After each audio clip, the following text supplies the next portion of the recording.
jornada que nos convoca en esta oportunidad es analizar el sistema democrático y el Estado de Derecho en el Perú, así como la participación ciudadana, cuáles son cómo el peruano común y corriente que se inserta en el proceso ciudadano, cómo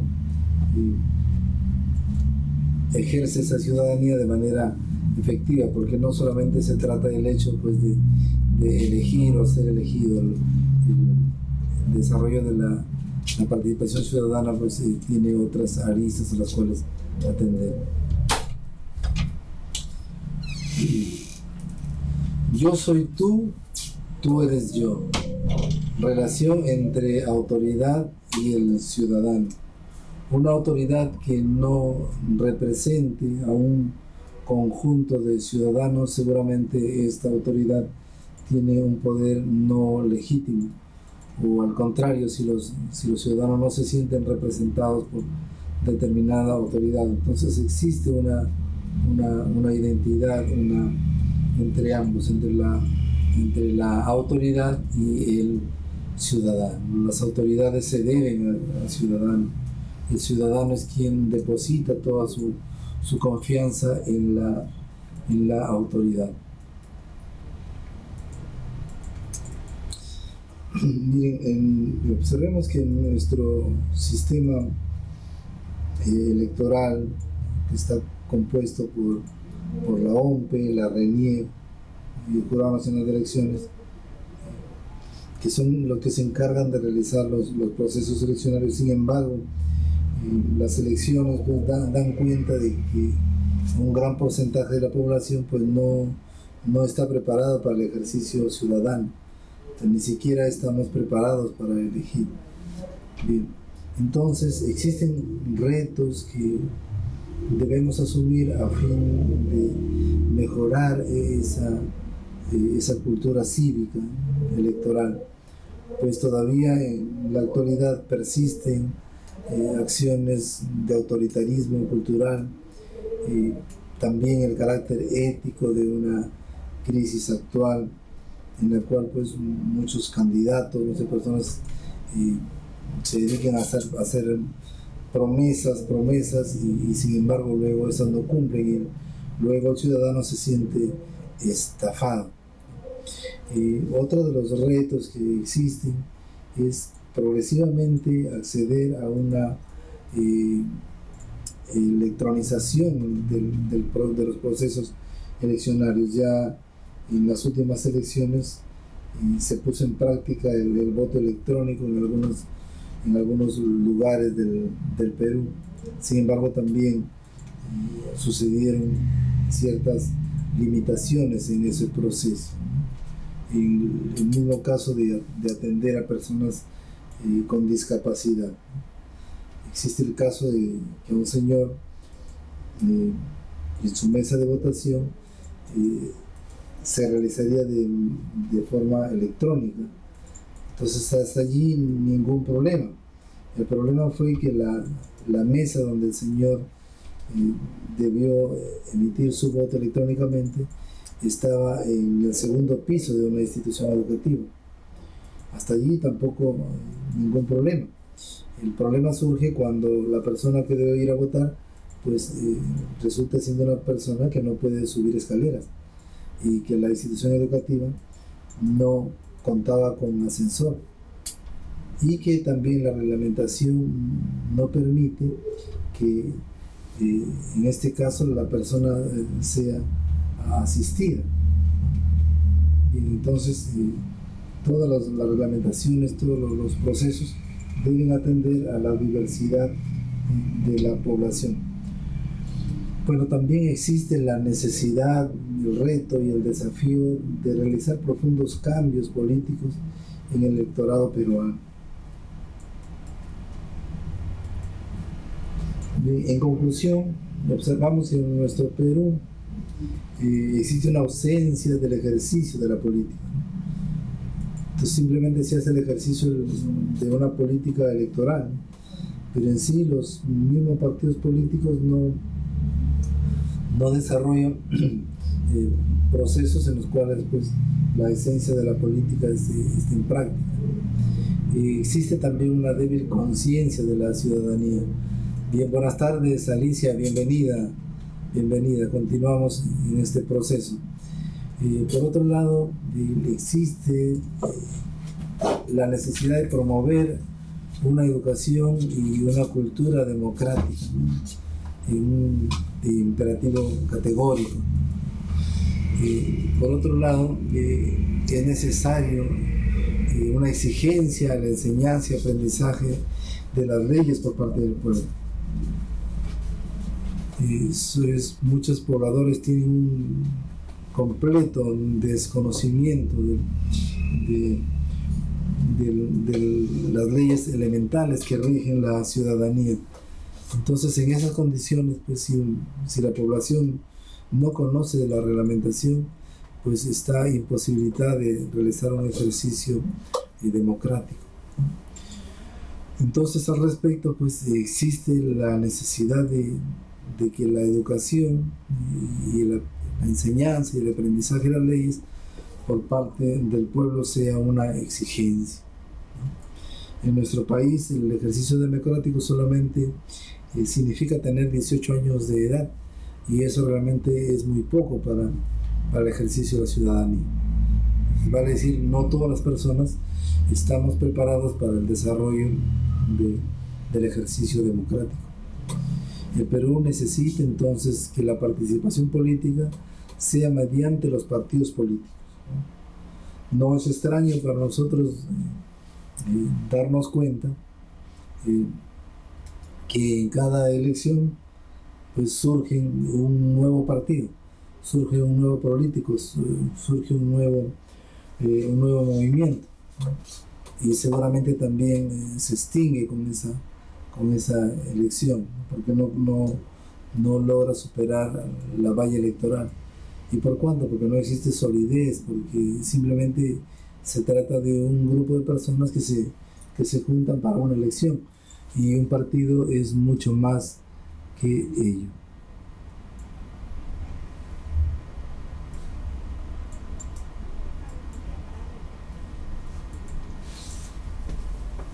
Bien, nos comenta Alicia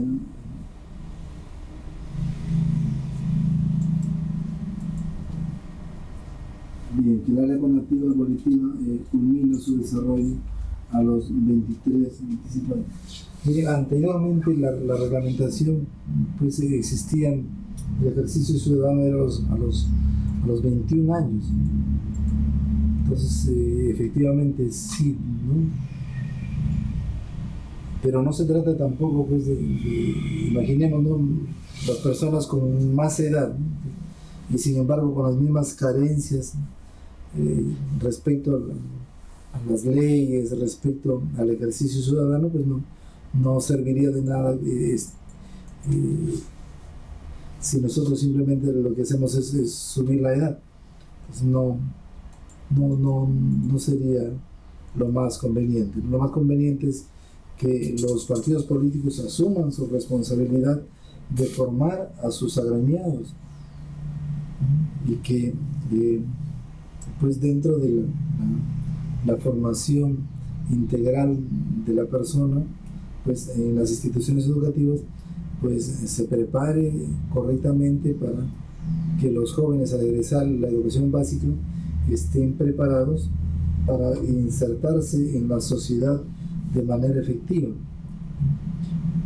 Pero también no solamente insertarse para lograr sus propias aspiraciones personales, sino para insertarse como un elemento positivo que va a permitir la consolidación de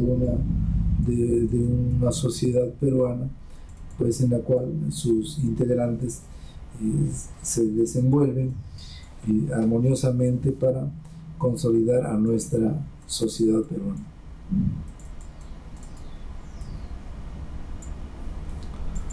Bien, algunas situaciones que ha identificado el Jurado Nacional de Elecciones respecto a la educación ciudadana, ¿no? Miren, existe la esperanza de un cambio en nuestro sistema político. Estamos todavía con muchas carencias, sin embargo también existe una esperanza de que se puedan consolidar esos cambios y nuestro sistema político pues también pueda cualificarse. La construcción de la responsabilidad ciudadana. Entonces el ejercicio ciudadano implica una responsabilidad. La formación de una cultura democrática. La democracia no entendida como simplemente el hecho de elegir y ser elegido, ¿no? La democracia entendida como la posibilidad también de ser escuchado, ¿no? De lograr consensos, ¿no? de respetar a las mayorías, pero también a las minorías, ¿no? La educación del votante, ¿no? No podemos continuar en este comportamiento muy resultadista, ¿no? En el Perú las elecciones se manejan por una situación casi de resultados futbolísticos, ¿no? Entonces las personas no votan por la mejor propuesta, votan por el candidato que consideran va a ganar. Al peruano no le gusta perder, ¿no? En determinada oportunidad conversábamos con un amigo y me dice, pues, ¿por quién vas a votar? Y yo le refiero por un candidato. Y él me dice, no malogres tu voto, no hagas que tu voto se pierda, ¿no? Tu candidato va a perder, así que mejor vota por tal candidato. Y las personas efectivamente hacen eso, ¿no? Entonces, seguramente es una de las razones por las cuales se restringe ya a cierta fecha la publicación de las encuestas, ¿no? Porque de alguna manera estas encuestas van a orientar el comportamiento del elector. Entonces eso indica que los electores no están preparados para el ejercicio simplemente ese hecho, ¿no? De votar. Implica actitudes nuevas de las que aún estamos lejos, ¿no? El derecho a ser tratado como ciudadano. Entonces el voto de la persona que vive en Miraflores con aquel que vive en las alturas pues, de Cerro de Pasco es el mismo voto. Entonces es la opinión de ambos vale igual, ¿no? Entonces eso implica pues que todos tenemos el mismo derecho de ser tratados como ciudadanos. Entonces no existe eso de ciudadanos de segunda clase, ¿no? El ciudadano es una característica única, ¿no? Entonces no un ciudadano que gana 5,000 soles de sueldo o un ciudadano que gana el sueldo mínimo es lo mismo, ¿no? Entonces no existe aquí ciudadanos de segunda clase. Bien, ver cómo la positiva la alternancia. El poder debe ser alternado. Las decisiones deben permitir la alternancia de poder. Entonces, cuando observamos que las autoridades se reeligen indefinidamente, eso no es positivo. Entender de que solo una persona puede hacer las cosas tampoco es conveniente, ¿no? Hace poco pues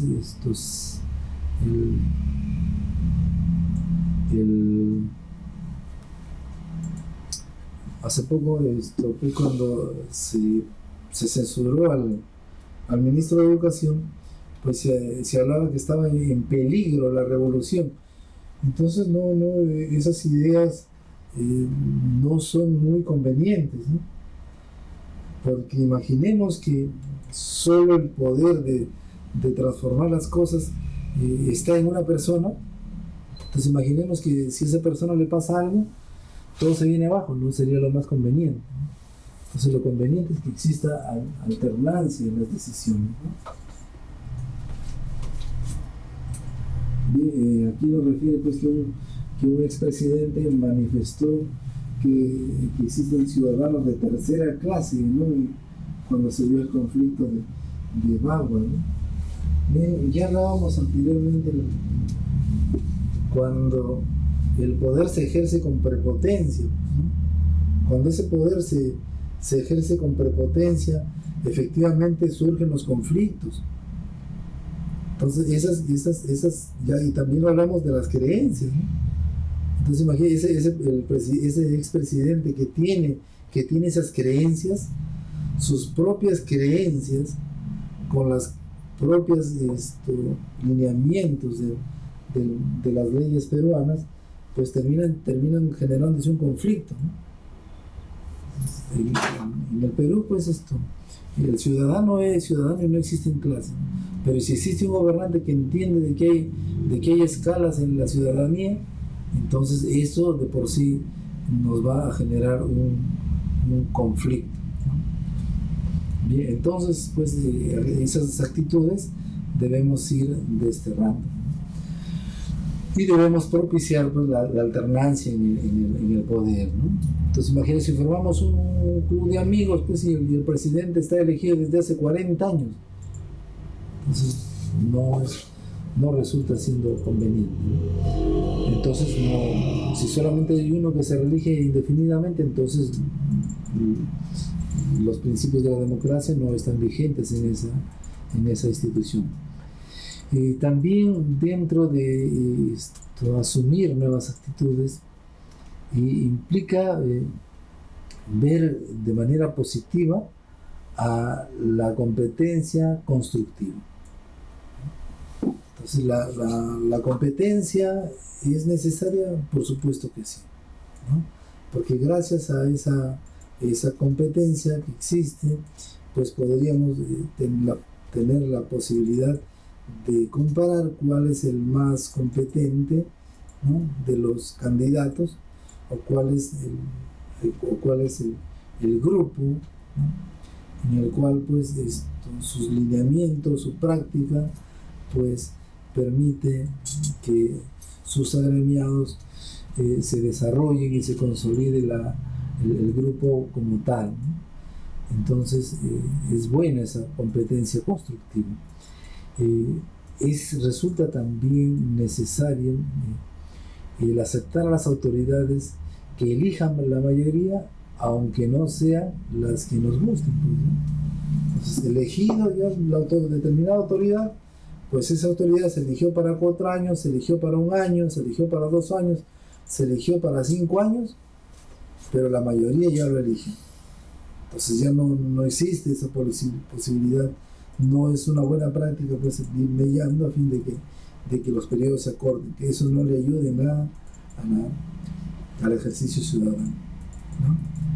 Y sin embargo pues sí, cuando los grupos de poder invierten demasiado dinero, cuando se han comprometido con otros grupos, entonces seguramente les cuesta perder, ¿no? Entonces, en un ejercicio ciudadano, pues, debe estar muy presente el saber perder, ¿no? Y otra de las necesidades es que implica desarrollar actitudes como de despartidarizar, ¿no? Entonces, el hecho que se elija a una determinada autoridad que proviene de determinado partido, ¿no?, eso no quiere decir que se esté eligiendo al partido, ¿no? Se podrá estar eligiendo los planteamientos del partido, ¿no?, pero la autoridad, en el momento que ejerce su función, pues ya debe pensar en el bienestar general del país, en el bienestar general de la región, en el bienestar general de la ciudad.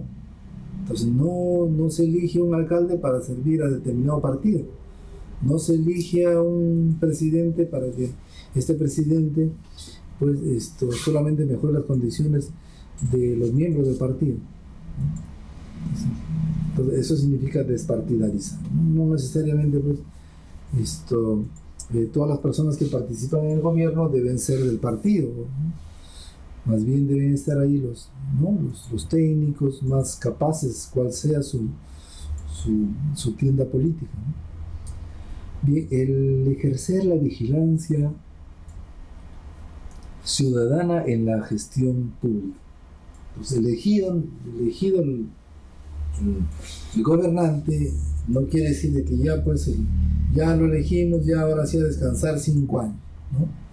El ciudadano debe estar muy pendiente de los pasos que va dando el gobernante.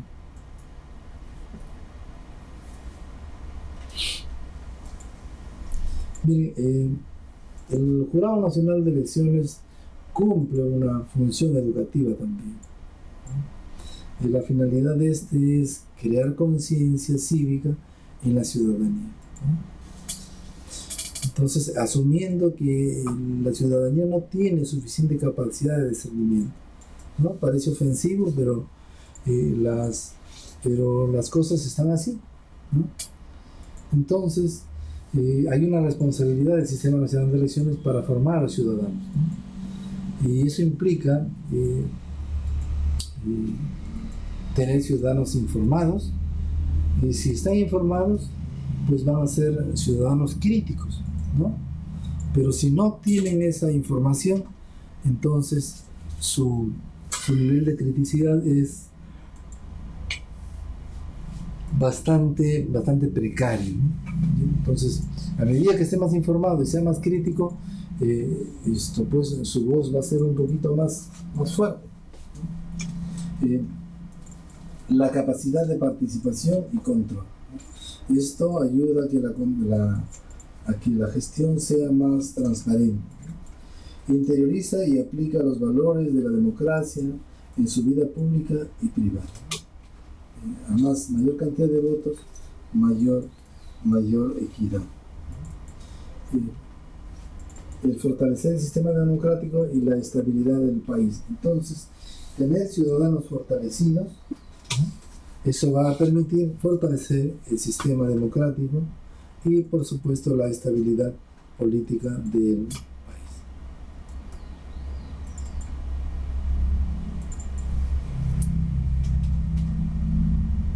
Pero hablábamos ¿qué implica la ciudadanía? ¿No? Miren, la ciudadanía implica la acción decidida de los actores comprometidos. ¿Quiénes son ellos, no? Son sujetos, ¿no? Son personas que tienen esa posibilidad de emitir opinión, pero también de ese derecho de tomar decisiones, de poner por obra esas acciones y de también acompañar el proceso democrático. Todo ello va a fortalecer, pues, la conciencia cívica de las personas. Y en los actores de la democracia podemos identificar a las organizaciones políticas, al Estado y a la sociedad. Entonces, pero también hay un aspecto que está presente, ¿no? Y es el mercado, ¿no? En ese mercado en el cual existen líderes en cada una de los ambientes,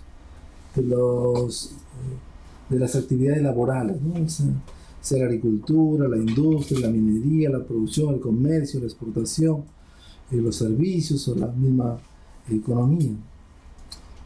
Sin embargo, ¿qué ocurre, no? Que estos líderes que trabajan en el mercado, pues no exponen ni hablan. Las decisiones las toman los políticos, ¿no? Las decisiones las toma, pues, el Estado, ¿no? la sociedad representada.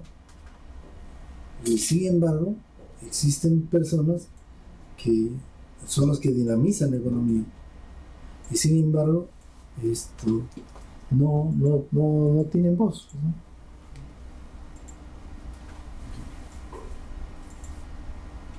Bien, tiene que haber revocatoria a las autoridades corruptas. Efectivamente, ¿no? Efectivamente existe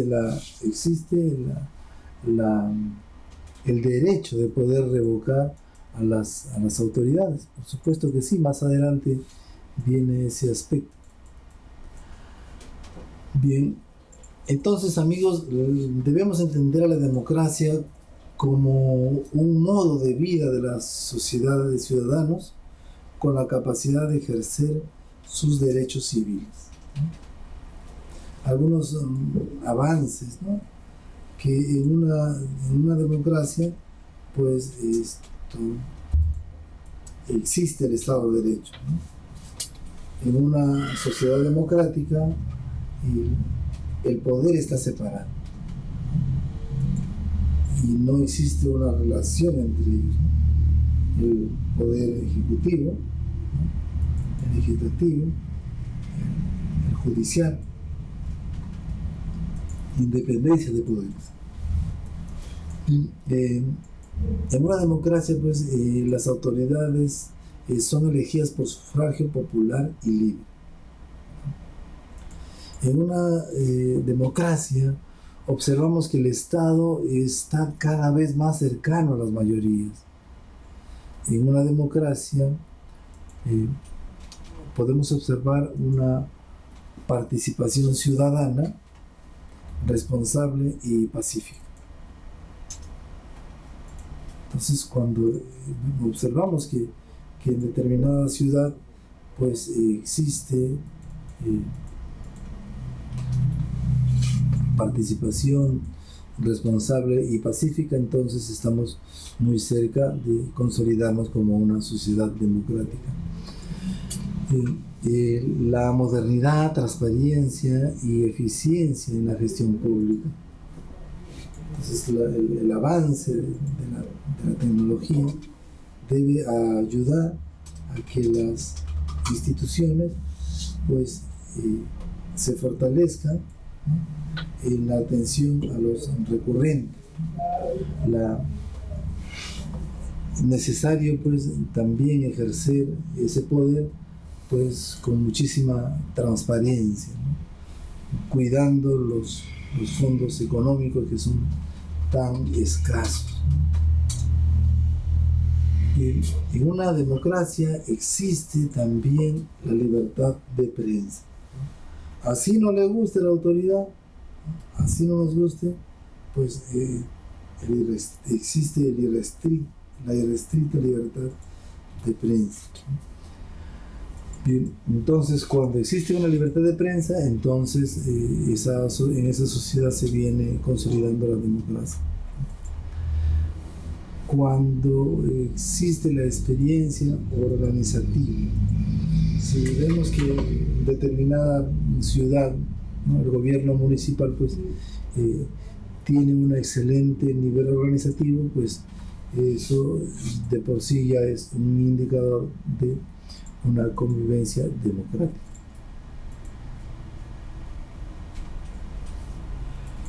Pero lamentablemente existe un gran déficit en el Perú, ¿no? La formación cívica y la situación de pobreza y exclusión, ¿no? Que bordea el 50% de pobreza y el 25% de pobreza extrema, ¿no? A pesar de que el INEGI da otras cifras, entonces todavía persisten situaciones de exclusión, ¿no? Situaciones de pobreza. Pese a la bonanza económica, todavía existen situaciones de pobreza, ¿no? A estas alturas todavía persisten situaciones de exclusión, ¿no? Ya sea por motivos, ¿no? Raciales, ¿no? Por procedencia, entonces persisten, ¿no? Bien. democracias incipientes o caóticas, ¿no? Ya lo referíamos anteriormente, ¿no? Nuestras democracias son de alguna manera frágiles todavía. No olvidemos que de los años 90 al 2000 pues sucedió una situación de prácticamente un gobierno de facto. Entonces todavía hay ciertas amenazas a la democracia. Y por supuesto todavía persisten en Latinoamérica sistemas autoritarios, ¿no?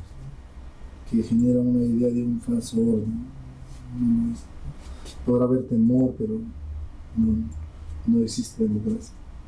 Un Estado perfeccionista, ¿no?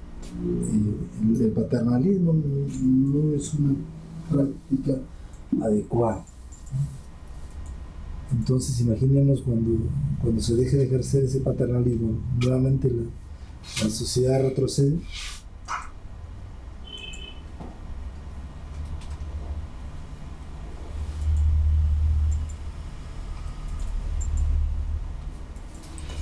Bien. Gobernabilidad democrática, cultura democrática y madurez ciudadana. Referíamos que el ejercicio de la democracia implica prácticas, desempeños, implica comportamientos, ¿no? Sustentados en valores, los cuales se basan en principios universales, ¿no? Como la constancia, la efectividad a largo plazo y más allá de las coyunturas, ¿no? Las decisiones deben ir más allá de las coyunturas políticas, de las cosas modales, ¿no? Y por supuesto las decisiones deben ser asumidas a partir de una reflexión y de una autocrítica como punto de partida.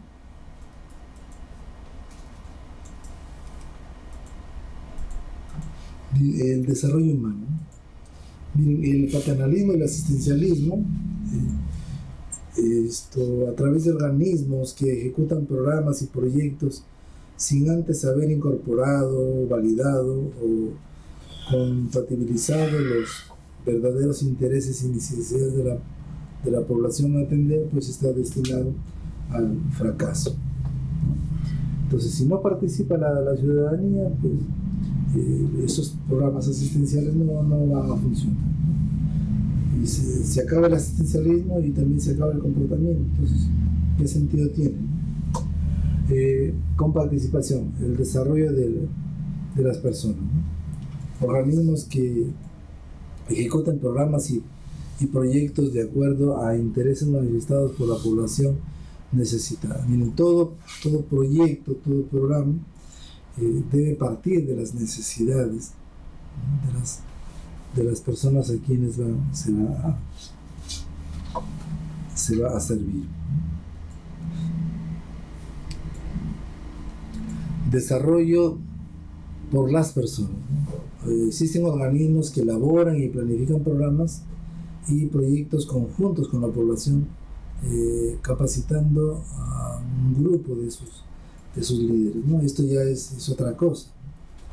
Entonces se trata pues de desarrollar proyectos, pero en los cuales los estudiantes van a tener la oportunidad de interactuar en transformar esta realidad que podría presentarse caótica. El desarrollo de las personas. Existen organismos que postulan principios de autogestión de la población y de la planificación, ejecución y evaluación, administración de los proyectos. Entonces existe la necesidad de alguna manera lo llamaríamos adiestrar a los estudiantes a que ellos mismos puedan generar sus proyectos a partir del análisis pormenorizado del contexto.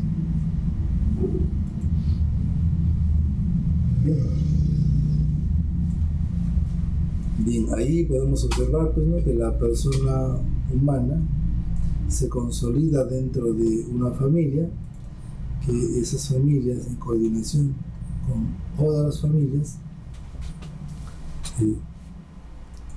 pues va a ir consolidando a una comunidad, ¿no? Y estas comunidades al distrito, y el distrito a la provincia a la región al contexto nacional.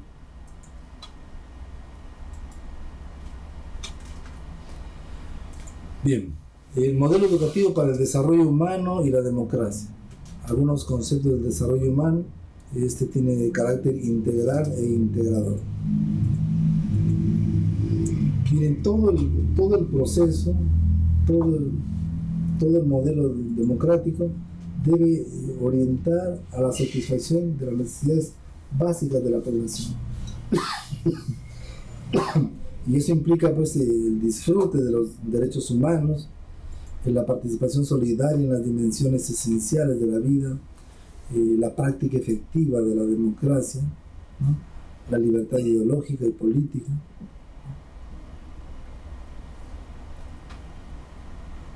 Ya saben, esto implica pues el desarrollo de los indicadores económicos, de los indicadores éticos, de los políticos, de los indicadores sociales y de los indicadores ambientales.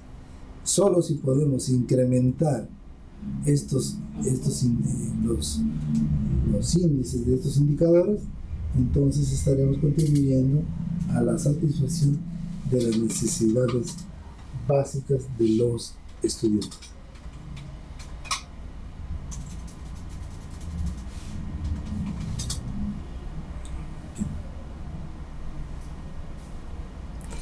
Muy bien.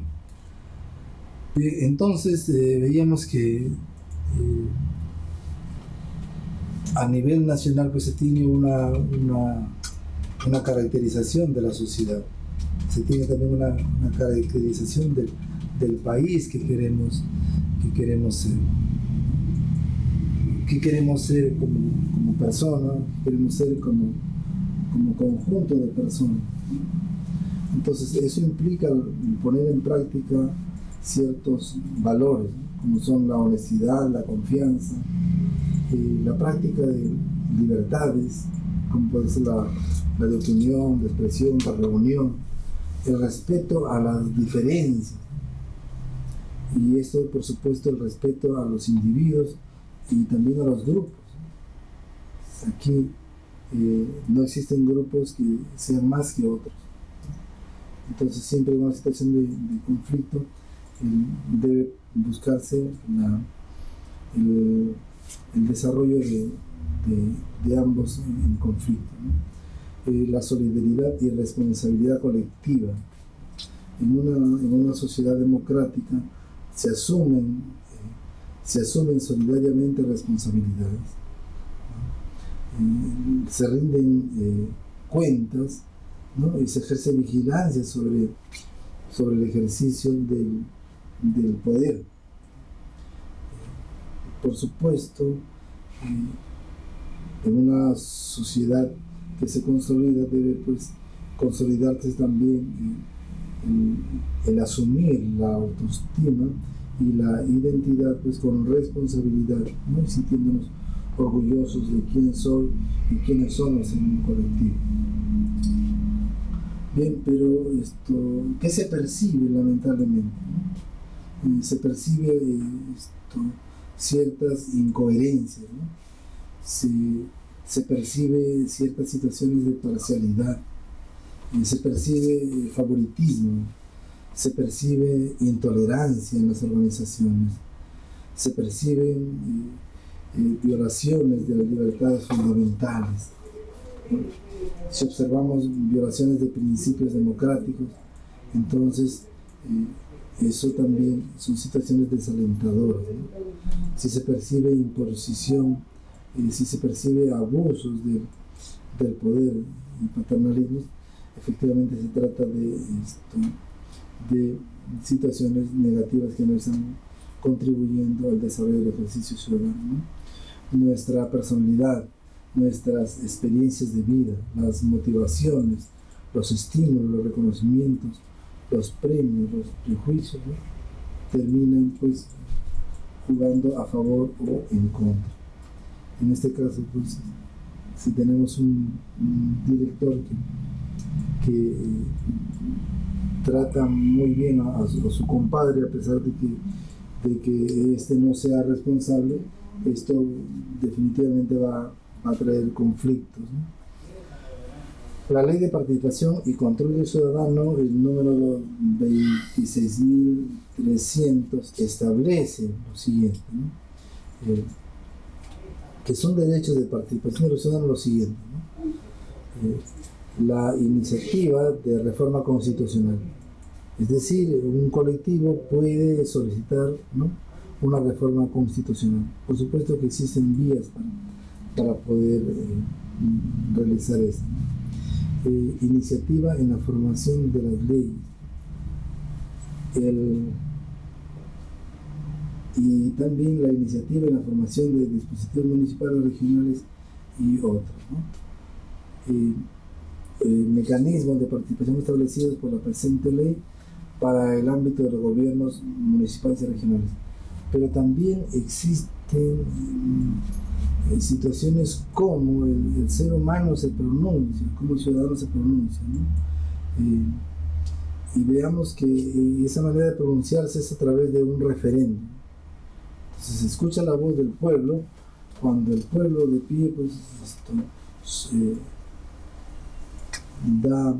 da a conocer su opinión respecto a una controversia a través de un referéndum, ¿no?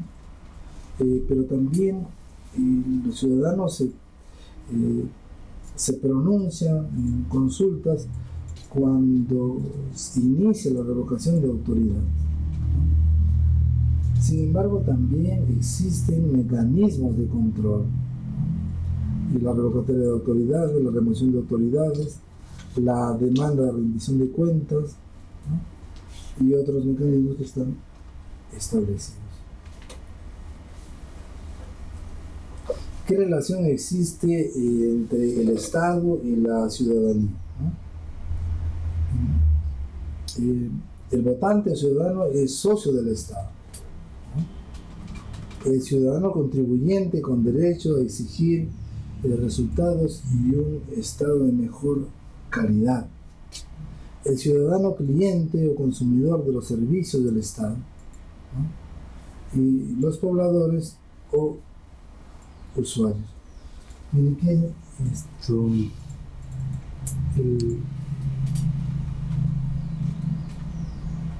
imaginemos un contribuyente y que pues no se tome en cuenta sus iniciativas, ¿no?, sus propias demandas. Entonces, también no genera conflicto, ¿no? Veamos que que el ciudadano resulta siendo pues un agente activo, ¿no?, capaz de ejercer los derechos y capaz de ejercer los deberes políticos, ¿no?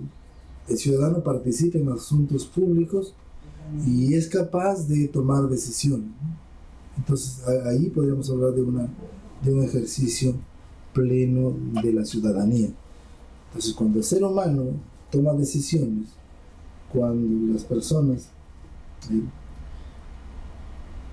dan su opinión, ¿no?, y a partir de ella pues se toman las decisiones,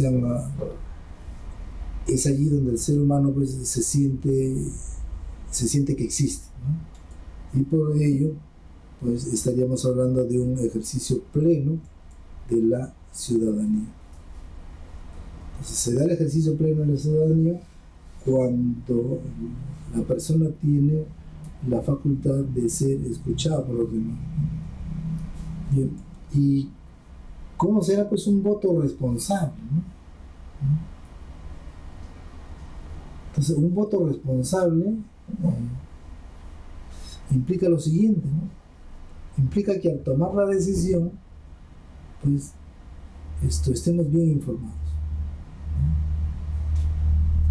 ¿no? Y por otro lado, el voto consciente, es el voto en función a lo que yo he analizado, la decisión que he dado, ¿no? Entonces, un voto consciente no es yo voto porque mi mamá votó así, porque mi papá votó así, porque mi tío votó así, porque mi tía me dijo, ¿no?, porque mi jefa me ordenó que votara. Entonces el voto debe ser bien usado, ¿no? Para efectivamente tomar decisiones acertadas en la elección de autoridades. El voto constituye el poder político.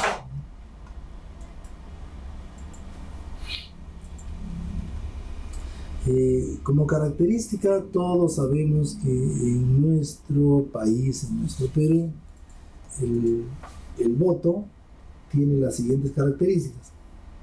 Uno, que es universal. Es decir, todas las personas, ¿no?, que tienen un DNI y tienen más de 18 años, pues van a poder ejercer su es decir, todos votan. Ya se eliminó felizmente hace mucho tiempo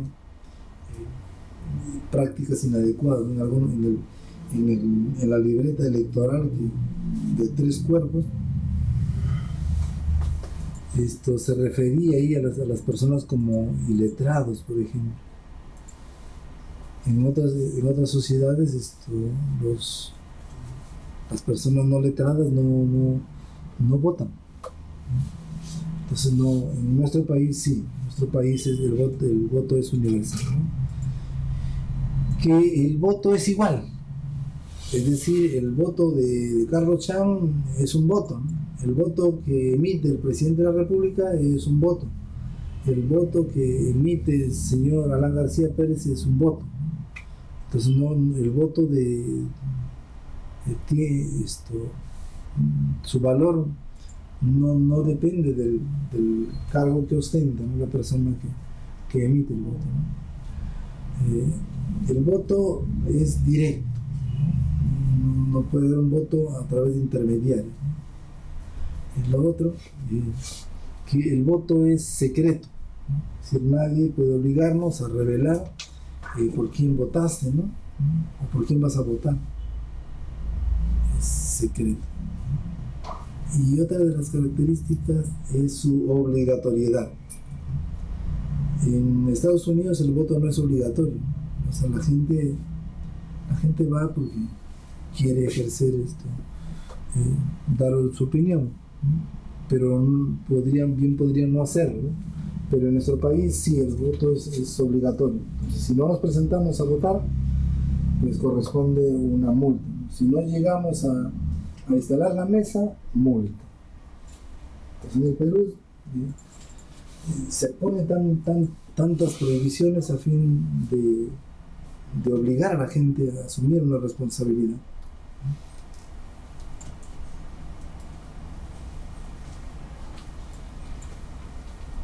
Bien, algunas características de la acción de elegir, ¿no? Significa hacerse respetar como ciudadano pleno, ¿no? Es decir, elegir con plena libertad, ¿no? Pero también existen situaciones negativas y situaciones positivas, ¿no? Negativos, si eligen mal, asume las consecuencias de su mala decisión. Si el candidato salió malo, la gente debe saber que es por su responsabilidad. No nos volvemos a equivocar. Muy bien. Bien, Alicia. Entonces, conversábamos pues que si asumimos pues una mala elección, debemos asumir el compromiso. Ya nos equivocamos y ya no debemos volvernos a equivocar, ¿no? Que no disponemos de información cualitativa, ¿no? La gente tantea, ya decía, olfatea, o sea, toma decisiones así muy a la ligera, ¿no? Entonces existe una ausencia de ciudadanía social, ¿no? Bien, pero también debemos entender lo siguiente, ¿no? Que votar es un acto serio, ¿no? Entonces implica deliberar sustantivamente, ¿no? Pero ¿cómo elegir el mejor? Eso significa discernir sobre un buen candidato o una buena opción, ¿no? Sustentado en un buen programa, ¿no?, en la capacidad de poder llevarlo adelante, ¿no? Entonces alguien que nos vende humo, entonces no es una buena elección, ¿no? O sea, yo les voy a hacer el tren bala, ¿no? A pesar de que es posible, ¿no? En la actualidad pues no es descabellado pensar que alguien que en el Perú pudiera pues ¿no? construirse un tren que vaya de Tumbes hasta Tacna, ¿no? Y que nos permita unirnos en apenas 10 horas, de frontera a frontera en 10 horas. La tecnología avanzada no es extraña, ¿no? Los mismos inversionistas, ustedes se imaginan, sería un gran negocio, ¿no? Muy bien. Efectivamente, amiga Alicia, usted es la única. ¿Sí? Usted es la única. ¿Sí? Bien, hablábamos también que el lector es responsable de su voto, ¿no? El lector ya le decía, no es simplemente el hecho del caso de marcar, pues, ¿no? No es el resultado futbolístico, ¿no? El voto debe estar basado en la reflexión, en el análisis de la propuesta, ¿no? El voto es una decisión meditada, ¿no? A pesar que es tan fácil marcar, ¿no? Sin embargo, en ese marcar pues está toda nuestra decisión, ¿no? Y a pesar que sea un hito dentro de 3 millones, de 30 millones, ¿no? El colectivo pues da a conocer una decisión importante. Bien, y resulta una relación virtuosa también. La elección es una relación virtuosa, ¿no? Es una situación de emitir confianza, ¿no? Pero también un candidato votado es aquel que tiene mayor conocimiento de sí mismo, ¿no? Debe tener mayor entendimiento de su organización y de sus postulados, ¿no? De su conexión social con su electorado, de la coherencia entre su discurso y sus actos, ¿no? Y también debe tener esas condiciones de líder, ¿no? Y que se constituya en un ejemplo a seguir, ¿no? Entonces estas características, ¿no? Debe tener aquel más votado, es decir, la mayor cantidad de personas debe acercarse a este candidato que tenga esas características. Entonces recordamos que el voto ciudadano es un voto, constituye el voto mejor pensado, ¿no? ¿Y qué pasa con el ciudadano votante, ¿no? El ciudadano votante debe ser un elector informado y maduro, ¿no? Que no esté pues de alguna manera azotado por la carga emocional, ¿no? O sea, yo voto porque estoy entusiasmado, no, al contrario, ¿no? O sea, yo voto por tal porque me emociono. Bien, debe tener muchos recursos, realistas de la comparación entre las ofertas de juego, ¿no? y de su cumplimiento. Entonces, a las finales, el ciudadano, el votante, es quien otorga el poder o mandato a la autoridad electa. Entonces, es un proceso que no tiene por qué ser tan simple, ¿no? Es de alguna manera un tanto complejo, ¿no? Nosotros en el Perú referíamos que esto se elige pues o de una manera obligada, ¿no? Entonces la política es una forma de utilizar la libertad, pero hay un principio aquí que no se cumple, ¿no? En el Perú existe la libertad para elegir, ¿no? Pero no existe la libertad de no elegir, por ejemplo. Bien. Entonces, de alguna manera es necesario que todavía el voto sea obligatorio, por cuanto pues los peruanos somos un tanto resilientes al cumplimiento del deber, ¿no? Entonces el día que realmente se asuma esa responsabilidad ciudadana, pues así quitemos la obligatoriedad en el voto, pues la gente va a ir a votar, ¿no?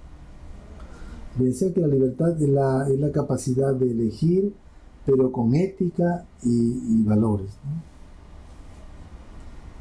Ya hay prácticas inadecuadas que se han ido castigando, como son la entrega de regalos, ¿no?, a cambio de votos.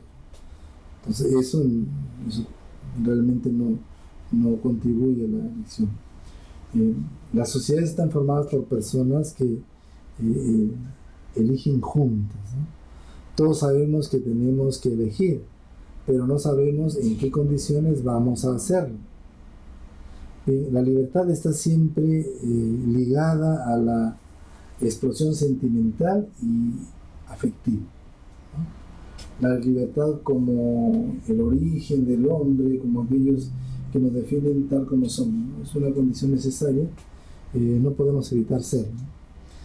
Pero ¿qué requisitos son necesarios para ejercer la libertad en nuestra vida?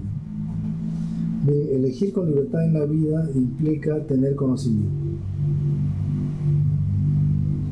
Es decir, si existe un conocimiento fragmentario, ¿no?,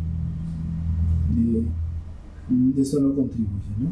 El conocimiento debe ser un conocimiento holístico, ¿no? Bien, entonces, elegir, ¿no?, más allá de un conocimiento, teniendo un conocimiento no fragmentado, sino un conocimiento mucho más amplio, ¿no?, saber lo que hacemos, ¿no? Asumir con responsabilidad, no simplemente por obligación, ¿no? La decisión, ¿no? El que decide es uno, ¿no? Entonces esto implica saber decir sí o no a los ofrecimientos. Entonces la decisión implica, pues, el decir sí o no sin condicionamiento. Entonces si ustedes votan por mí, yo les hago un parque cuando sea alcalde, ¿no? Si ustedes votan por mí, yo les aumento el sueldo cuando sea presidente.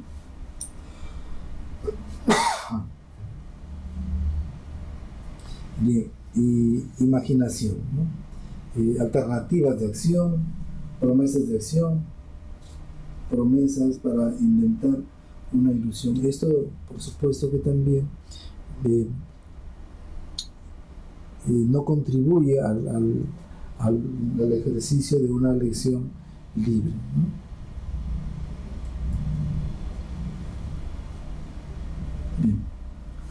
Bien, veamos cómo ejercer una participación ciudadana para el cambio, ¿no? Miren, todos sabemos que existe una debilidad institucional y vecinal, ¿no? Entonces se conforma un comité vecinal, ¿no?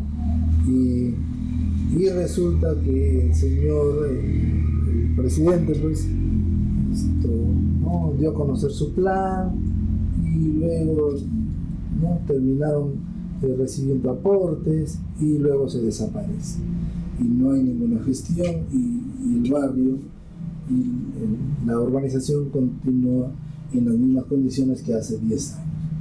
Entonces ya luego se quieren nuevamente organizar los vecinos, ya existe mucha desconfianza, ¿no? Entonces esto implica también que la institucionalidad vecinal también se debilita, ¿no? Pero entonces existe la necesidad de fortalecer, ¿no?, las instituciones y las instituciones vecinales, ¿no? Bueno, entonces estas condiciones otorgan un poder limitado a la gestión vecinal o la gestión comunal, ¿no? Miren, se requiere mayor representatividad en las sociedades heterogéneas para lograr estabilidad. Entonces, en una sociedad heterogénea, pues debe permitirse pues la representatividad de todos los grupos, ¿no? Bien, y de esa manera se logra estabilidad, ¿no? Porque si no hay representatividad, pues determinados grupos se van a sentir segregados y van a sentir que no son representados por esa autoridad. Entonces, por ello, necesario esa representatividad. Que todas las tendencias tengan un espacio de representación y decisión. Es decir, todos tengan voz. Entonces, si en una organización no existen condiciones para escuchar todas las voces, entonces simplemente esta institucionalidad es débil, ¿no? Entonces se hace necesario jugar a fortalecer la sociedad vecina, desde las municipalidades hasta pues los grupos comunales. Bien, ¿qué implica la fortaleza institucional y vecinal? Fortalecer a las instituciones locales y a las instituciones vecinales implica respetar a las personas. Esto es desarrollar acciones que estén direccionadas a la satisfacción del vecino. Entonces, si la autoridad, ¿no? Si la autoridad respeta a sus electores, si la autoridad propicia que el vecino se sienta satisfecho, entonces esta institucionalidad se fortalece, ¿no? Si el planteamiento estratégico, ¿no? el pensar en el mediano y largo plazo, también eso fortalece, ¿no? No es simplemente gestión para el aquí y ahora, ¿no? Es para el mediano y largo plazo. Los planes deben ser sostenibles, ¿no? El debate de propuestas y programas concretos, cuando se analizan las propuestas, ¿no? Y a partir de ello se generan decisiones a través de programas concretos, esto también fortalece la institucionalidad. Cuando la convivencia interpartidaria se constituye en un espacio articulador, ¿no? De esa manera también se fortalecen las instituciones, ¿no? Entonces miren, cuando imaginemos una determinada provincia o distrito, pues salió elegido un partido, ¿no? Eso no quiere decir que el resto de partidos se van a desaparecer hasta las siguientes elecciones, ¿no? Al contrario, debe participar en todo en acompañar la gestión del gobierno de turno, ¿no? Entonces, eso significa desarrollar una convivencia interpartidaria. Bien, las conductas cooperativas, es decir, la integración y la cohesión social, estas conductas cooperativas también van a fortalecer a la institucionalidad.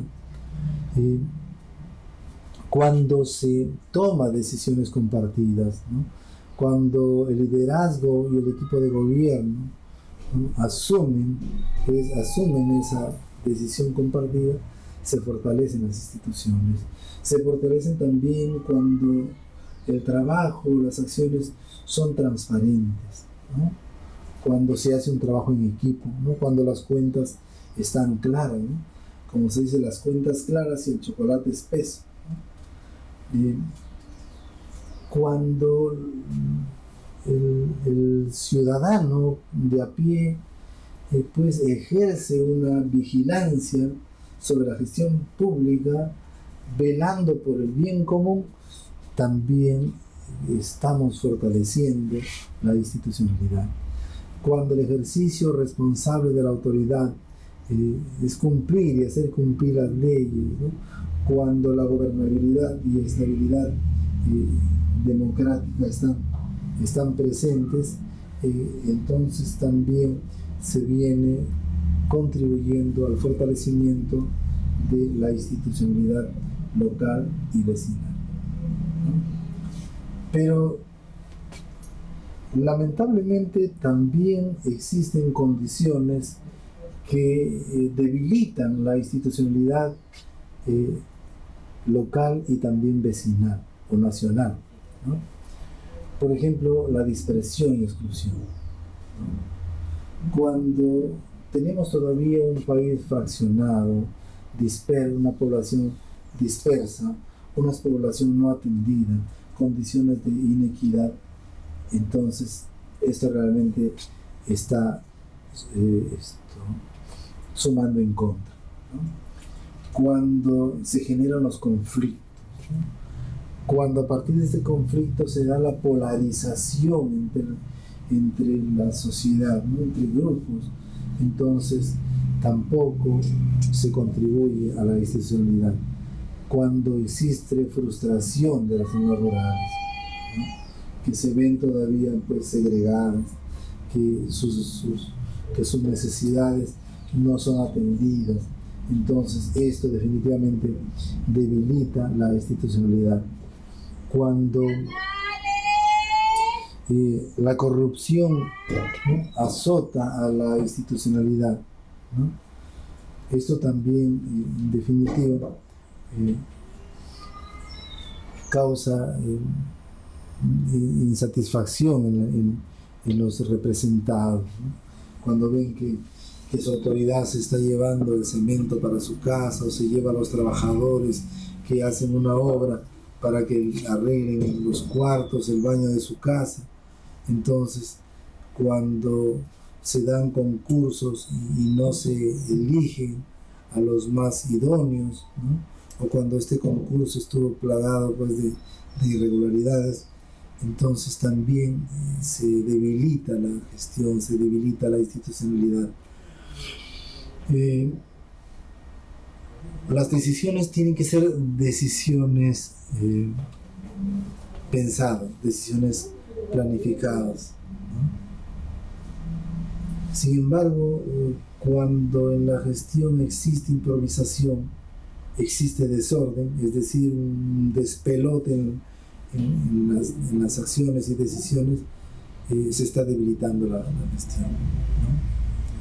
Cuando existe apatía y anomalías de la población, cuando existe el pragmatismo cortoplacista, ¿no? No, hay que hacerlo así, ya, ¿qué importa? ¿No? Así, ya como es para hoy, ya, ¿qué importa si se malogra después? ¿No? Entonces, eso también va a debilitar la gestión, ¿no? Cuando se dan condiciones de ingobernabilidad, pues también, ¿no? Cuando la autoridad ya perdió ese poder, entonces sí,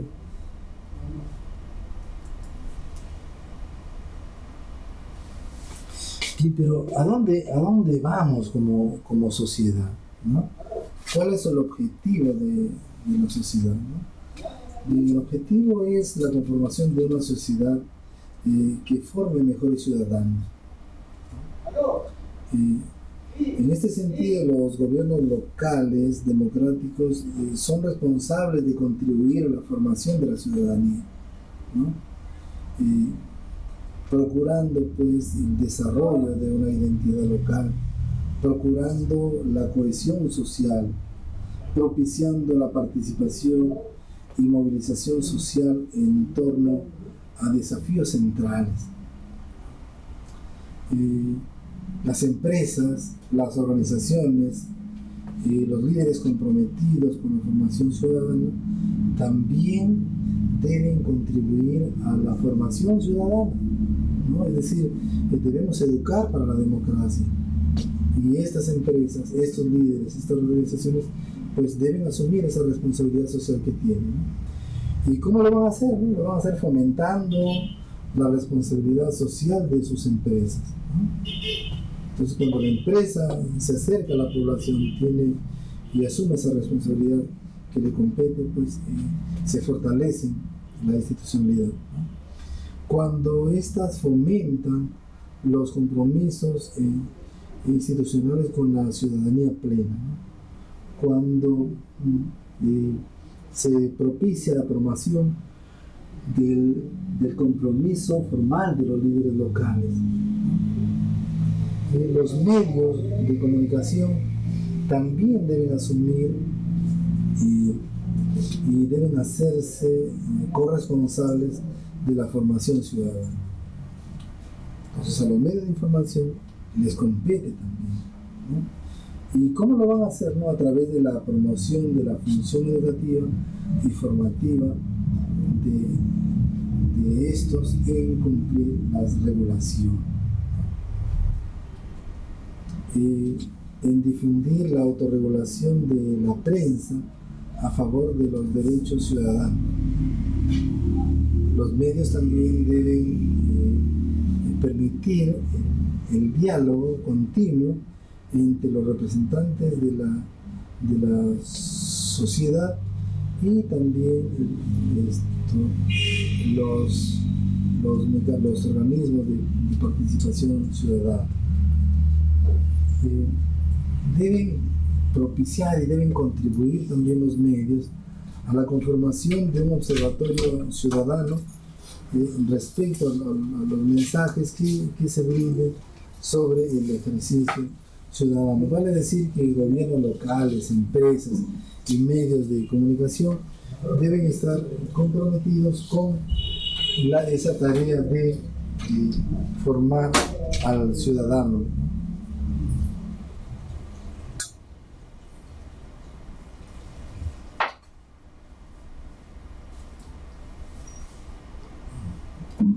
Bien. Los gobiernos regionales y locales democráticos forman también la ciudadanía, ¿no? Ya lo veíamos, ¿no? Lo van a hacer fomentando la identidad local, ¿no? Propiciando la cohesión, ¿no? En los grupos. Entonces ese dicho de divide y reinarás no cabe aquí, ¿no? No cabe, más bien organiza, articula, ¿no? Delega, compromete y harás un mejor gobierno, ¿no?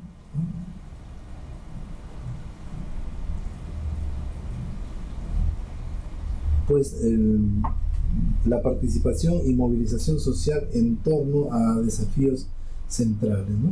Entonces, cuando un gobernante regional o local propicia que la población en su conjunto participe, no se movilice, miren los trabajos comunales cuán importantes son, ¿no? Por cuanto estos articulan el trabajo de todos, ¿no?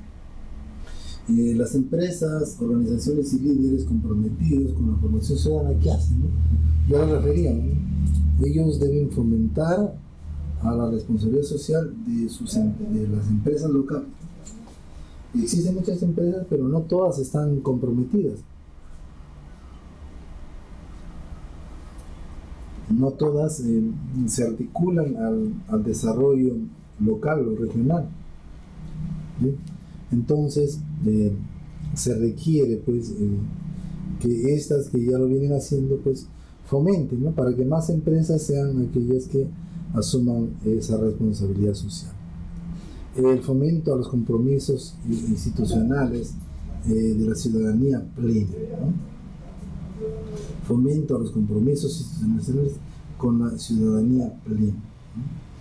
La promoción del compromiso formativo de los líderes locales. Sí, efectivamente existen empresas que forman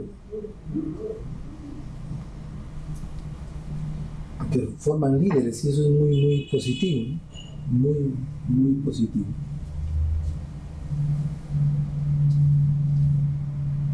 Bien. Y nuevamente revisamos lo que deben asumir los medios, ¿no? Los medios de comunicación asumen y se hacen corresponsables de la formación ciudadana, en definitiva, ¿no? Deben promover la función educativa y formativa, ¿no? En el cumplimiento de la regulación. Deben autorregularse, ¿no? A favor de los derechos ciudadanos. Ellos los medios de información tienen pues su cámara de la televisión, tienen sus colectivos y se regulan entre ellos, ¿no? pero eso más se regulan por cuestiones de competencia entre ellos, ¿no? Sin embargo, deben también asumir esa responsabilidad de cuidar los mensajes que difunden, ¿no? Y no solamente cuidarlos, sino también planificar medios formativos que contribuyan al desarrollo de la ciudadanía, ¿no? Todos sabemos que Bandura nos ha mostrado pues que el ser humano aprende por ejemplo.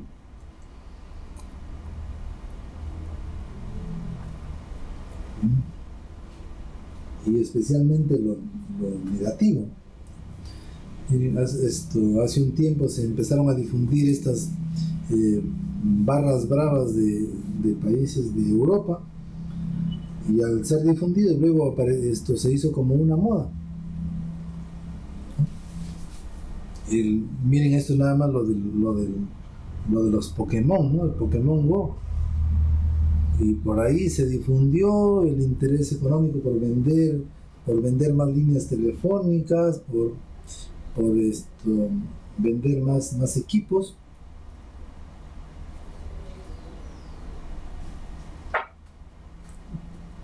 Entonces, esta difusión de determinadas prácticas, pues, orienta el comportamiento, ¿no? Entonces, imaginemos si se difunden también aspectos positivos respecto al ejercicio democrático, entonces definitivamente las cosas van a ir mejor.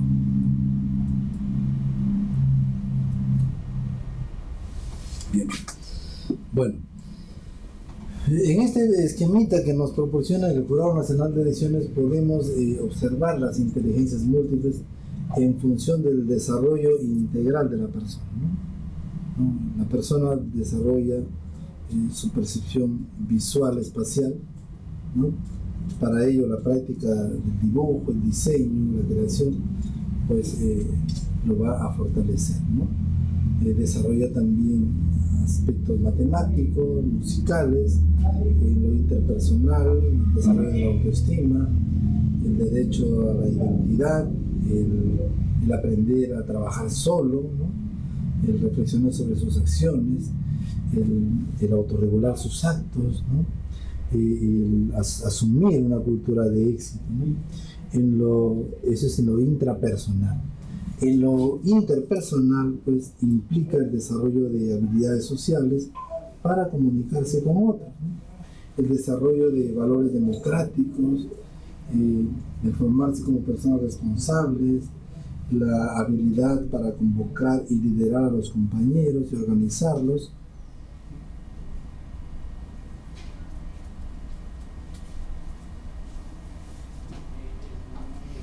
Bien, Alicia, un comentario y nos consulta lo siguiente, ¿no? La evaluación que es el termómetro de la educación mundial PISA solo evalúa matemática, ciencia y lengua. ¿Sí? Esta evaluación termina siendo simplemente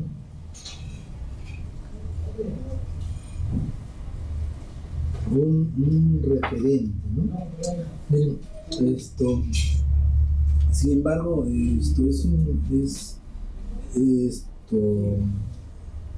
no podemos tomar decisiones en un simple referente, ¿no?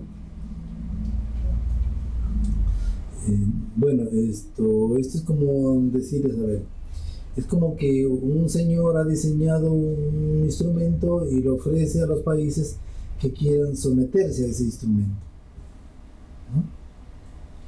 Entonces va así la situación, ¿no?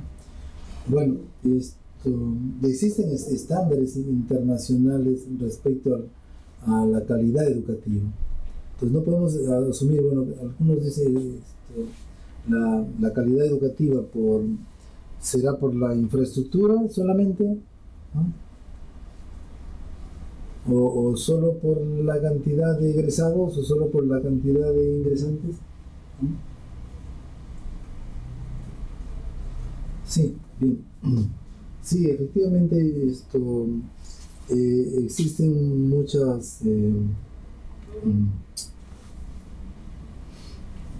mucha polémica respecto a cómo se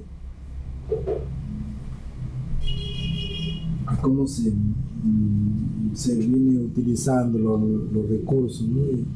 Y esto incluso ya la evaluación censal está siendo cuestionada, ¿no? Por cuanto también ya la, las condiciones de estandarización pues no están dadas, ¿no? Ya, sobre todo cuando ya los chicos vienen siendo entrenados para una prueba, ya las condiciones no son las adecuadas, ¿no? Bien.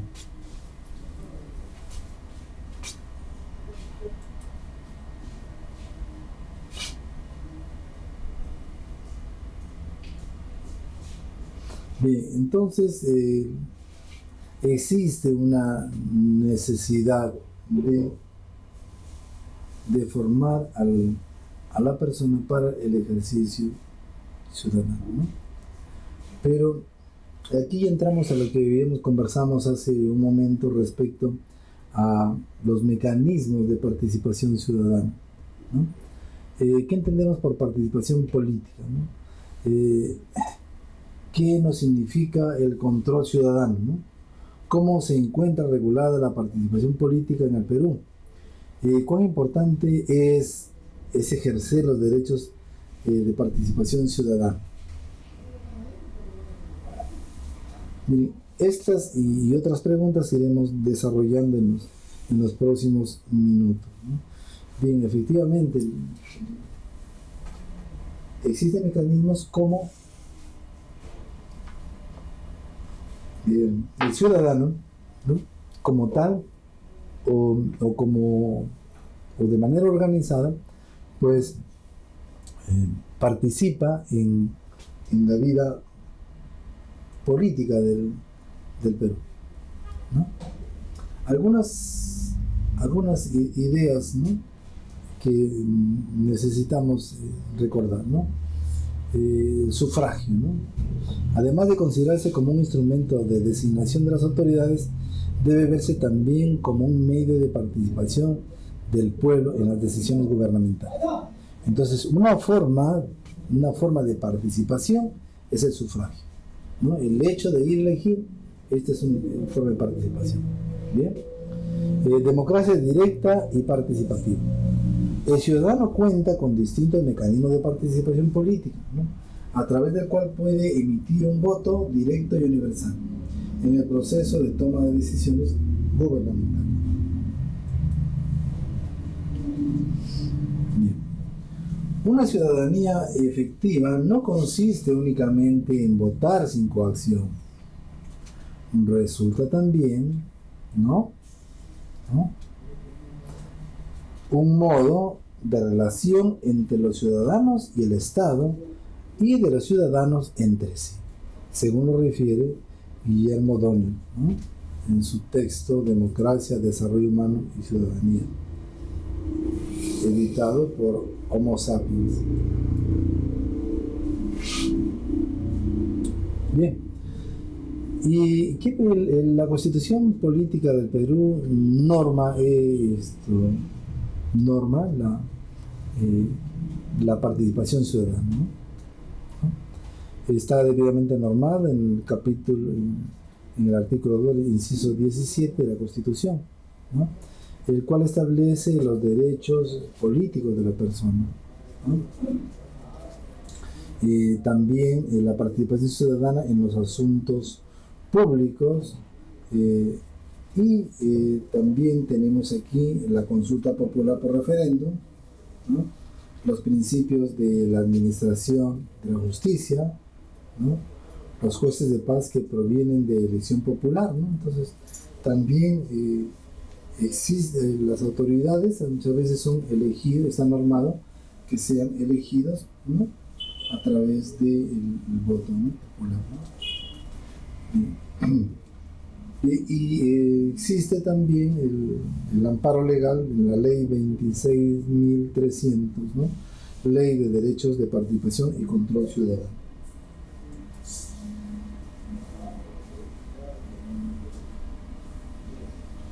Bien. ¿Qué establece la Constitución Política del Perú? ¿No?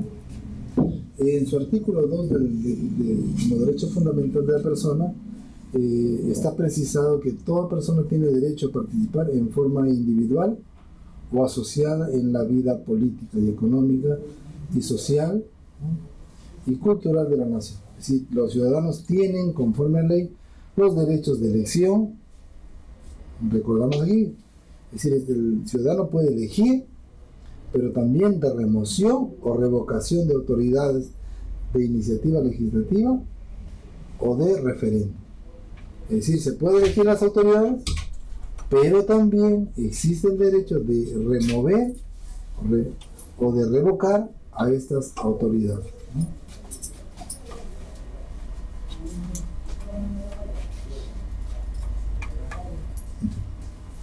Y esto, en el artículo 12 se establece la participación ciudadana. Esta implica un derecho individual y principio democrático. Y el control ciudadano, que está precisado en el artículo 3, establece el permitir opinar y decidir sobre desempeño de gestión de las autoridades de un lugar.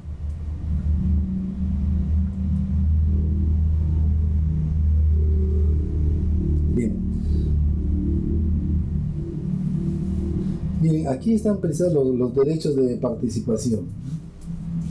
Tenemos la iniciativa de reforma constitucional. Pues a la ciudadanía le corresponde tomar, puede solicitar la reforma de la Constitución, ¿no? Por supuesto que hay vías como hacerlo, pero es un derecho de la ciudadanía. Es lo mismo la iniciativa en la formación de las leyes, ¿no? Iniciativas en la formación de ordenanzas regionales y ordenanzas municipales. En la actualidad, los centros binacionales de los Estados Unidos vienen desarrollando un proyecto muy simpático, es Proyecto Ciudadano. Este trabajo que realizan ellos es muy parecido a realizar un trabajo de investigación-acción. Miren, los jóvenes que están a punto de graduarse en inglés, ¿no?, o aquellos colegios que están focalizados y que desarrollan proyectos ciudadanos, pues los jóvenes tienen la oportunidad de identificar un problema del entorno, de la comunidad, analizar todo el marco normativo que implica la atención a ese problema, ¿no? Entonces, si encontraran alguna ordenanza o la solución a entonces ellos hacen una propuesta a fin de que cómo se implemente aquello que ya está precisado en la ordenanza local. Y eso le hacen llegar a las autoridades, ¿no? O se han dado casos en los cuales, luego de analizar la situación y luego de analizar todo el marco normativo a nivel nacional y a nivel local, pues encuentran un vacío legal. Entonces hay experiencias de jóvenes que han presentado iniciativas, han presentado una propuesta de ordenanza regional y ha sido asumido por las autoridades. Entonces miren, pero no se trata de simplemente solucionar el problema. Lo más importante aquí en este proceso, lo más simpático, es que los estudiantes han tenido esa oportunidad de ir desde abajo, ¿no?, desde encontrar el problema, desde buscarle una solución vía legal, ¿no? Y si no lo tiene, pues buscarle esa alternativa, a fin de que las autoridades implementen, pues, ya sea leyes, ya sea reglamentos, ya sea ordenanzas, para solucionar ese problema, ¿no? Porque todos sabemos que el ser humano, pues, que vive en sociedad, se regula por normas sociales. Muy bien, damos la bienvenida a nuestra amiga Olga 2016, bienvenida. Estamos con Alicia, ¿no? Le comento, Olga, Alicia ha contado unos chistes espectaculares, ¿no? luego le toca a usted. Bien. Entonces les hablaba de proyecto ciudadano, ¿no? Entonces, imaginemos esos jóvenes están muy bien preparados pues, para más adelante participar activamente su ciudadanía, ¿no? Y el proyecto así se llama, ¿no? Se llama proyecto ciudadano, ¿no? Bien, ahora analicemos pues las formas de participación ciudadana, ¿no? Bien, respecto a la iniciativa de formación de leyes. Miren, ¿qué se requiere para que los ciudadanos puedan solicitar una ley, ¿no? Se requiere la acumulación de firmas comprobadas, ¿no? Con un mínimo del 0.3% del total del padrón electoral. Eso está establecido en el artículo 11 de la Constitución. Entonces, recordaremos todos lo que pasó con la asociación de Fonavista, ¿no? Entonces, ellos efectivamente recolectaron una gran cantidad de firmas, ¿no?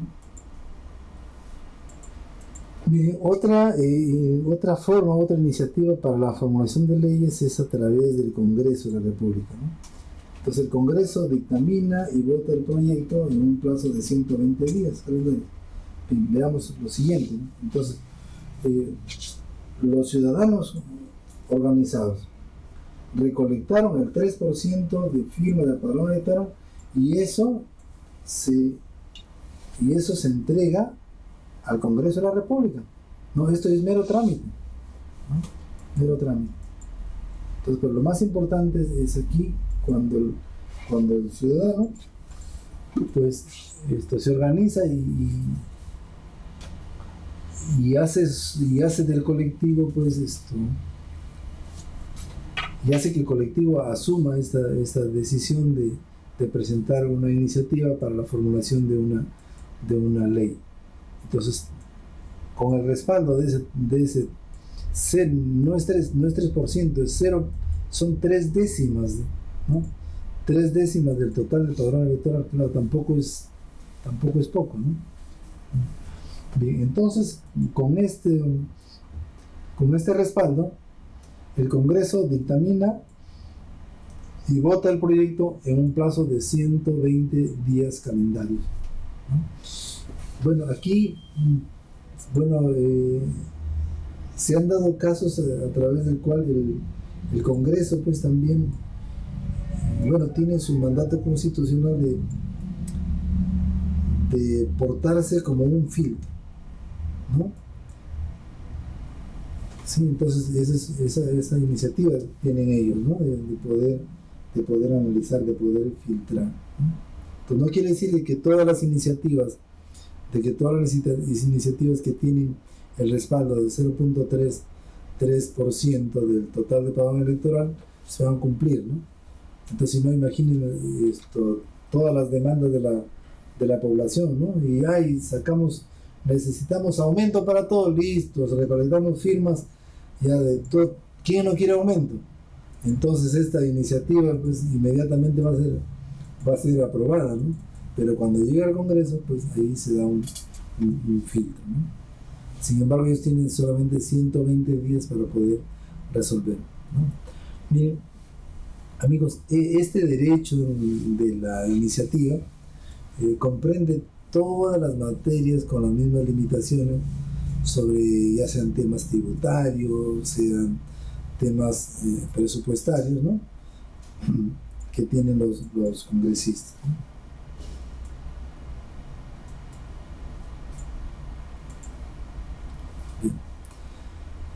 ¿Y qué pasa miren, las sociedades se transforman, ¿no? Las sociedades son sociedades cambiantes.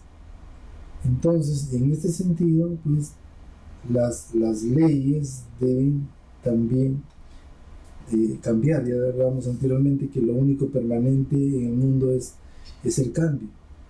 Entonces, si las sociedades cambian, entonces las normas también deben cambiar en función a que esa sociedad se desenvuelva con armonía. Bien, entonces,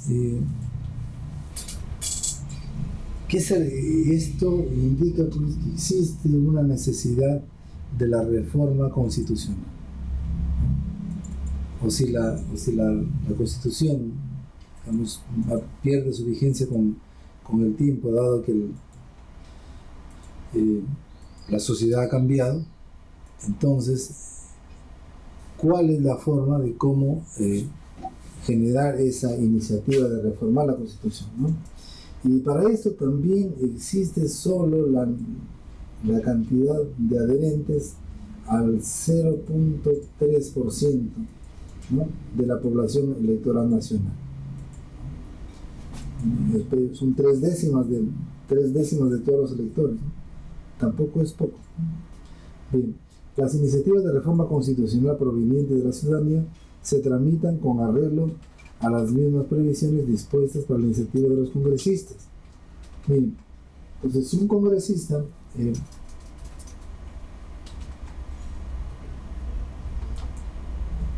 plantea una reforma, esta tiene el mismo trámite que aquella que parte de una iniciativa de la población.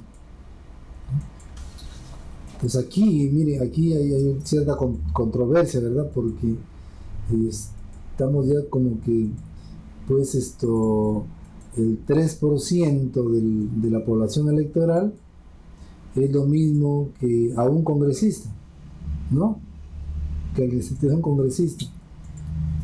Sin embargo, todos sabemos pues, que el congresista es aquel que representa a su electorado, ¿sí? Bien, esta es procedente, ¿no? Es procedente, resulta improcedente toda iniciativa de reforma que recorte los derechos ciudadanos consagrados en el artículo 2 de la Constitución Política del Perú. Es decir, no se puede hacer una reforma constitucional, ¿no?, que atente contra los derechos ciudadanos, ¿no?, que ya están consagrados. Si no se puede reformar para reducir derechos.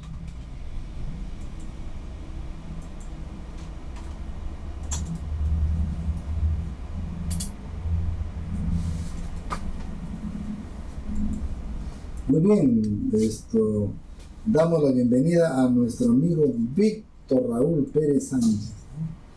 Bien, Víctor Raúl, estamos aquí analizando el marco jurídico respecto a la participación ciudadana en el desarrollo nacional. Bien, ya hace un momento hemos analizado pues la reforma constitucional y en estos momentos estamos viendo otra forma de participación a través del referéndum. Y nuevamente Olguita está 2 veces conectada. Bien. ¿Qué pasa con el referéndum, ¿no? Este debe ser solicitado por un número de ciudadanos no menor al 10% del electorado nacional. Pues miren, esto es muchísimo más exigente, ¿no? Bien, recordemos, hemos tenido referéndum para la Constitución de 1993. No, anteriormente estábamos con la Constitución de 1979, claro, 1979, y esta Constitución fue abolida y nuevamente en el año 93 fue sometida a referéndum. Bien, la convocatoria al referéndum corresponde efectuar a la autoridad electoral en un plazo no mayor de 4 meses, después de acreditar las respectivas iniciativas. Es decir, la ciudadanía puede solicitar un referéndum, pero para ello debe reunir al 10% de adherentes que corresponden a los electores, ¿no?, a nivel nacional.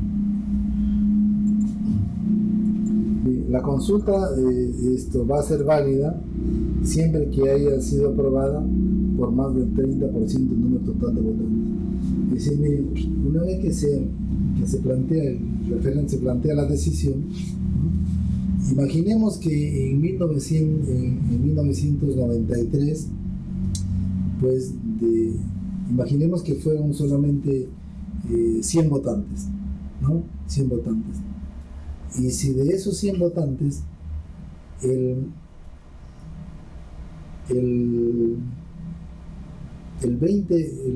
solo el 20% del total de votantes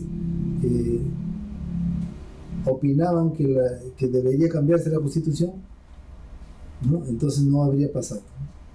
Sin embargo, la votación en el 93 fue abrumadora, ¿no?, por cuanto también existió una campaña muy grande por parte del gobierno de aquel entonces a fin de que la población decida cambiar la Constitución, ¿no? Recuerdo todavía simplemente era sí y no, ¿no? Y el lema del gobierno era, pues, al Perú que quieres dile sí, ¿no?, durante el gobierno del ingeniero Alberto Fujimori, ¿no? Y bueno, por una amplísima mayoría, pues se aprobó la Constitución del 93. Y así, pues, no, simplemente tras de ello había solamente la necesidad de cambiar lo de la reelección inmediata que lo prohibía la Constitución del 79. Bueno, un comentario aparte, que las leyes no se hacen con nombre propio, no se hacen para una persona, sino para todos, ¿no? Bien, ¿qué no puede someterse a referéndum, ¿no? Por ejemplo, la supresión o disminución de derechos fundamentales, ¿no? Si no podemos hacer un referéndum para disminuir los derechos, ¿no? Y recuerden ustedes que hay ante tanta inseguridad, ante situaciones de ataques a menores, de violaciones con secuela de muerte, se hablaba de pedir la pena de muerte, ¿sí?, someterlo a referéndum. Entonces, en este caso no podría darse, no podría someterse a referéndum la pena de muerte, por cuanto estaría atentando contra un derecho fundamental, que es el derecho a la vida. Bien. Entonces, miren, la misma ley pone, pues, ciertas restricciones a los cambios, ¿no? Que tampoco puede someterse a referéndum, ¿no?, las normas de carácter presupuestario o tributario. No le decía, no podemos sacar un referéndum para que a todos nos aumenten el sueldo. Entonces, no sería, pues, sería terrible, ¿no?, porque ese referéndum, de hecho, que se gana, ¿no? De hecho, que el 90% va a opinar que efectivamente se aumente el mínimo vital, se aumente todo, ¿no? Entonces ya está precisado que eso no se puede hacer, ¿no? Otro de los aspectos que no se puede someter a referéndum son los tratados internacionales, ¿no? A ver, así no nos guste, ya al Ecuador se le ha entregado, ¿no?, se le ha entregado a perpetuidad 1 kilómetro cuadrado dentro del territorio nacional. Entonces los ecuatorianos tienen en nuestra selva, tienen, pues, 1 kilómetro cuadrado donde tienen soberanía absoluta. Así no nos guste, pero ya es eso, digamos, no se puede promover un referéndum para eliminar ese compromiso que el Estado peruano ya asumió.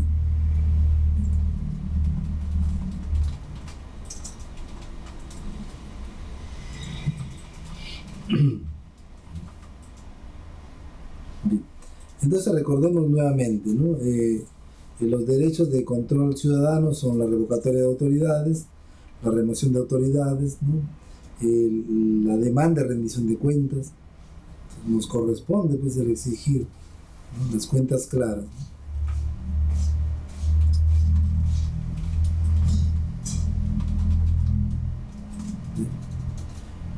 Bueno, pues entonces existe la posibilidad de poder revocar a las autoridades, ¿no? Eh, por ejemplo, también existen ciertas restricciones, ¿no? Para poder revocar a las autoridades. Miren,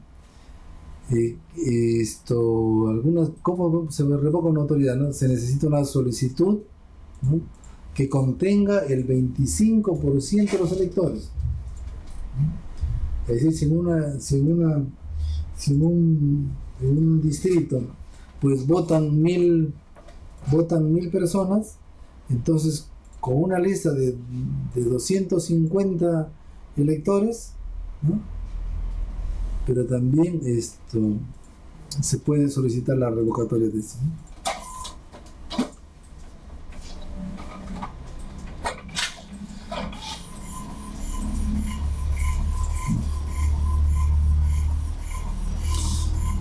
Bien, pero ¿a quién es aplicable esta remoción de autoridades? No es aplicable a autoridades designadas por gobierno central, regional, departamental o provincial. Mire, esto corresponde a las autoridades en cargos de confianza.